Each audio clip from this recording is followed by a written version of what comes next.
tackle the climate crisis? That's a topic for tonight's great debate. And if it isn't too late, what's the best way to get people to change? I'm going to talk to Isha Gill. Isha, what's your question for our panel tonight? Hi, so my question is, will Extinction Rebellion's tactics influence government policy and create meaningful change? Have you got a particular reason for asking that, Isha? Yeah, actually. I study government and politics at school, and recently we've been looking into pressure groups. And actually, I think Extinction Rebellion in particular, they raise many issues and they have a wide support in the public sphere. And they definitely have raised issues that need to be raised. And the media certainly do give them a lot of attention. But, you know, the government haven't really been interested in working with them. And I think for real change to happen, there has to be change in government policy. And to get big corporations that actually produce a lot of the carbon footprint, we need to force them to change because actually they're not really going to do it on their own. Okay, thank you, Isha. Now, Isha's question then, panel, is will Extinction Rebellion's tactics influence government policy and create meaningful change? Let me start with you, Richard. Is Extinction Rebellion part of what has taken you to the place that you are right now on this set of issues? Well, I think they've certainly got noticed, and they've been a big part of the narrative. The media has certainly given them a lot of attention, and of course they're raising some very serious issues. My concern is that to win hearts and minds, and ultimately the will of the public, is that we have to tell people without telling them off. And we need to reframe environmentalism to talk not about cost and compromise, but about jobs and opportunity, because I think that's what really matters to real people on a budget. I think XR have done a great job in terms of raising the issues. However, some of the splinter groups, such as Insulate Britain, in my mind, have caused nothing but annoyance and turned people off.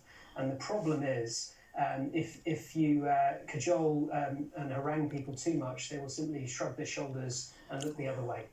So it's about jobs, opportunity, not cost and compromise. And I think that's the tightrope and the fine balance that we need to find. Okay, let's see if we can get a sense of what our 100 viewers think. Let's go to the wall. And I'm going to ask you, without getting too much into the detail of this splinter group or that splinter group or whatever it is, the direct action groups which operate under the banner of Extinction Rebellion, do you think that they have played a role in changing the government's view in the right direction? Hands up who thinks that they have played a role in moving government in the right direction. I think it's looking to me actually not a majority, but not zilch. And there's a few people who are shaking their heads and rather negatively about it. Ken Isaacs, I can see you there shaking your head. Why do you think that they haven't played a positive role? Well, Trevor, I think really that the government have acted on their own anyway. The manner of protests we've seen can be counterproductive, as Richard Walker said. I mean, I'd like to ask Chidi how he'd feel if he was trying to get to hospital, for example, for a family emergency. His path was blocked by protesters, and then the family member sadly died. Why did protesters not just peacefully protest where they aren't going to affect innocent people? Chidi, explain. I can only apologise for inconveniences and challenges that democratic protest, create. To answer the question directly, in May of 2019, the UK government declared a climate change emergency. There's no doubt in my mind that that wouldn't have happened. That early day opposition motion in Parliament passed primarily because of Extinction Rebellion.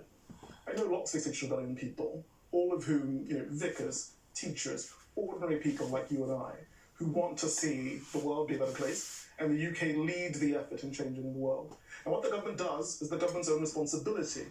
But our responsibility has always been to state very clearly the kinds of risks that international agencies around the world are talking about, but our media in the UK are not.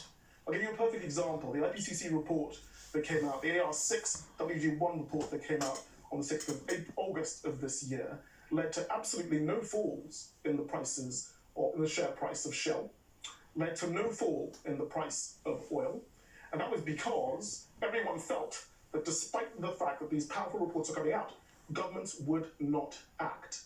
And what Extinction Rebellion, like many other groups have done, is go on to continue to show the public what is actually happening. Okay, Ken, are you persuaded that, on balance, what XR have done has been a plus rather than a minus? Yes, it has been a plus, but the way they've gone about it is a minus. I mean, Chidi there has totally not answered the thrust of the question. Why not peacefully protest instead of you getting splinter groups blocking motorways, putting people at risk? Answer the question. I'd gladly answer the question again if you'd like me to. I can't take responsibility for absolutely anything. Nobody's asking it because you haven't been climbing on people's offices and so on. But there is a specific question here: have these tactics made the job of persuading people to do what you want them to do easier or harder? In the last 6 months, Extinction Rebellion membership has grown. No, that's not the question though. Has it made the job easier or harder? It's straightforward. And I think that's because people are more persuaded. I think that because we have actually gone out and made the case that isn't made anywhere else in the press, that there are members of the government who are interested, there are members of the public who are persuaded. We just don't have a government that's been able to follow through. Okay, let me come to you, Mary Robinson. I'm not going to ask you to answer for tactics which are specific perhaps to the UK, but the direct action tactics and so on. Do you get the sense that this is what is pushing governments in the direction of paying attention, or are they marginal, or are they negative? I think the protests that we're seeing, the young climate activists, yes, Extinction Rebellion and others have definitely moved the needle of what governments think. There's no doubt about it. They are more persuaded because of the urgency, the direct voice. I actually have a different way of asking the way in which individuals can make a difference. And that's 3 steps that I call on. One is to make the climate crisis personal in your own life.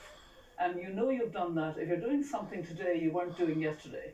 Doing something maybe more rigorously, recycling, slow fashion, changing your diet, changing the way you move around, whatever.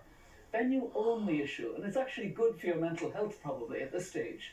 Secondly, get angry, and I mean angry with those who aren't taking their responsibility, and that's what Extinction Rebellion and all the others are doing very explicitly, if you like.